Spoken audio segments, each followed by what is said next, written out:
Please be quiet. This is a hospital room. Shut up. You must come no matter what. It's your brother's wedding day. If you don't come, you're not family. Who's being noisy now? I pressed the nurse call button, knowing her words would disturb other patients in the room. My name is Abby, and I am a 32-year-old office worker. Since I was young, I've focused solely on studying.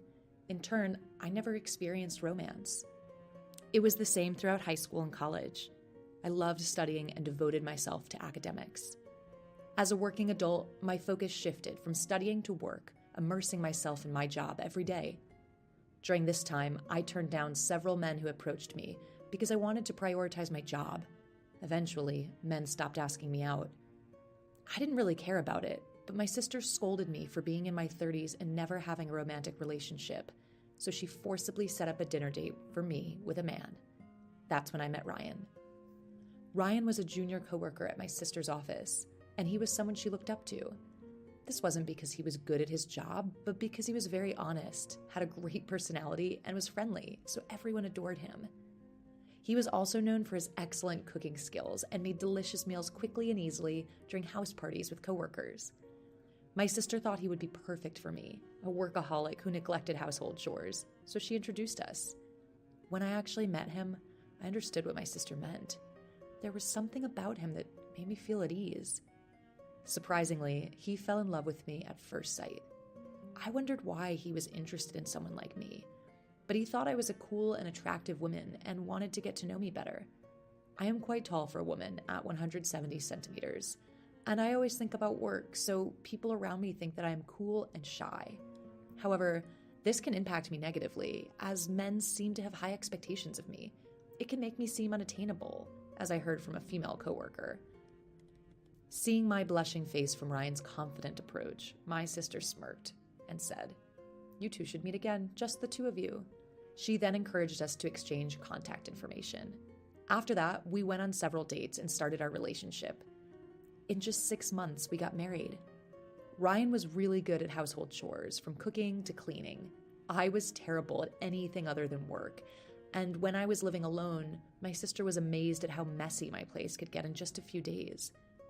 Ryan helped with the parts I wasn't good at, and we built a well-balanced relationship. However, not everything was going smoothly. It seemed that marriage wasn't just about the couple. Problems came from outside the relationship as well. For us, it was my mother-in-law. She was the type to dote on her son, always clinging to Ryan. Ryan had a hard time because of this, as he was not allowed to live alone and wanted to get married and move out as soon as possible. I mean, Abby, why are you dressed so shabbily? Huh? I always dress like this at home. You should dress nicely. It's embarrassing for Ryan's wife to look like that. Among other things. What? Why is Ryan in the kitchen? Because I'm better at cooking. That's not acceptable. Why is the husband cooking? The wife should be the one doing it. It's fine, Mom. I enjoy doing it. My husband would always step in to calm her down, but my mother-in-law felt like I had taken her precious son away from her, so she targeted me. In the midst of all of this, we received news that my brother-in-law was getting married. Of course, we planned to attend the wedding, but unfortunately, I got sick 3 days before the ceremony and had to be hospitalized. My husband and I discussed it, and since the hospital said I needed to stay for about 5 days, it seemed like I wouldn't be able to attend the wedding. There's nothing we can do about it. He said he would let his family know. The cause of my hospitalization was a gastric ulcer, and at first the pain in my stomach was unbearable. But after 2 days, the pain had lessened, and with nothing else to do, I asked my husband to bring my laptop and ended up working. My doctor had told me to rest, but I thought that some light work would be fine, even though I knew it wasn't the best idea. Suddenly, the door to my hospital room rattled open. I thought my husband had come to visit, but it was actually my mother-in-law. "Oh, hi, mother-in-law. What brings you here all of a sudden?"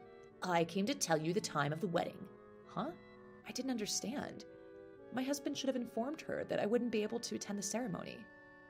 "Didn't Ryan tell you that I can't attend because I'm in the hospital?" "He did, so what, huh? A gastric ulcer isn't a big deal. Get better by tomorrow's wedding." If it were something I could heal with simple determination, I wouldn't be in the hospital.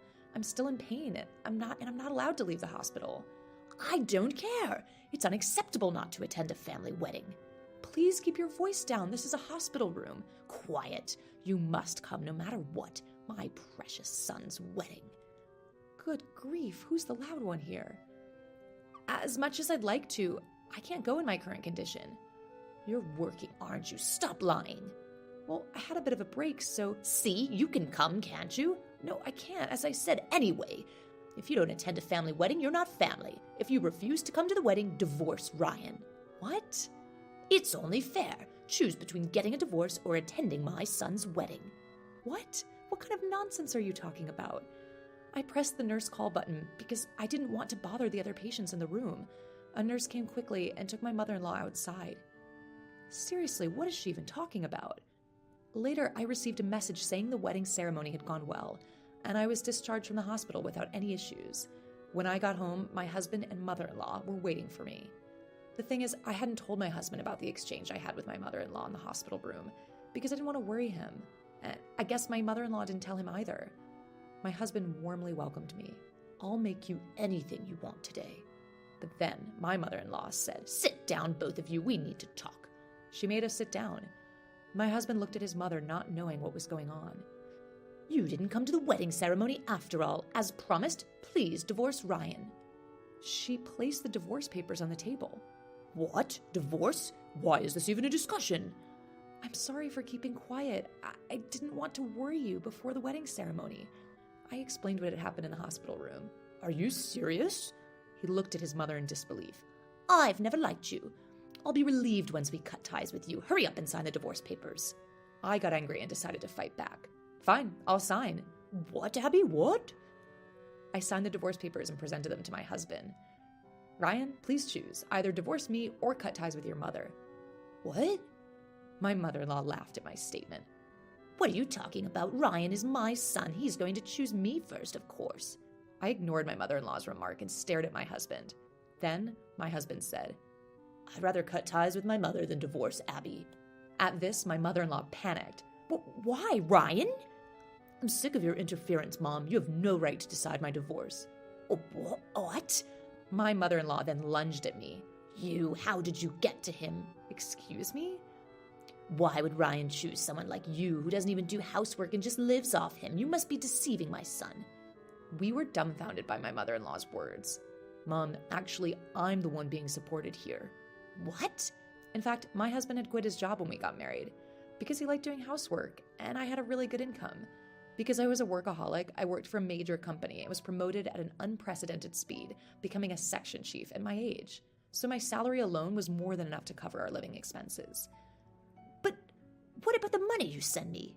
I've been managing our household budget, and I've been sending you the money we saved, but that's going to end now since I'm cutting ties with you."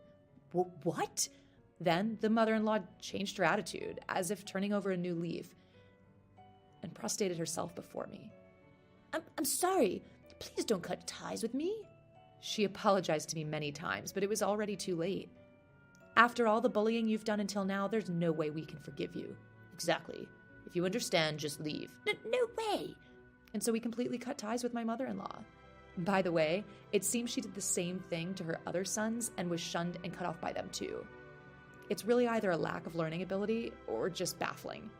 My father-in-law passed away a few years ago, so she seems to be living all alone in their big family house now. After that, we bought a new house and moved so that we wouldn't be attacked by my mother-in-law. Currently, we are living comfortably in our new house, enjoying our days as a happily married couple. Thank you for watching until the end. If you liked it, please subscribe to the channel. See you in the next video.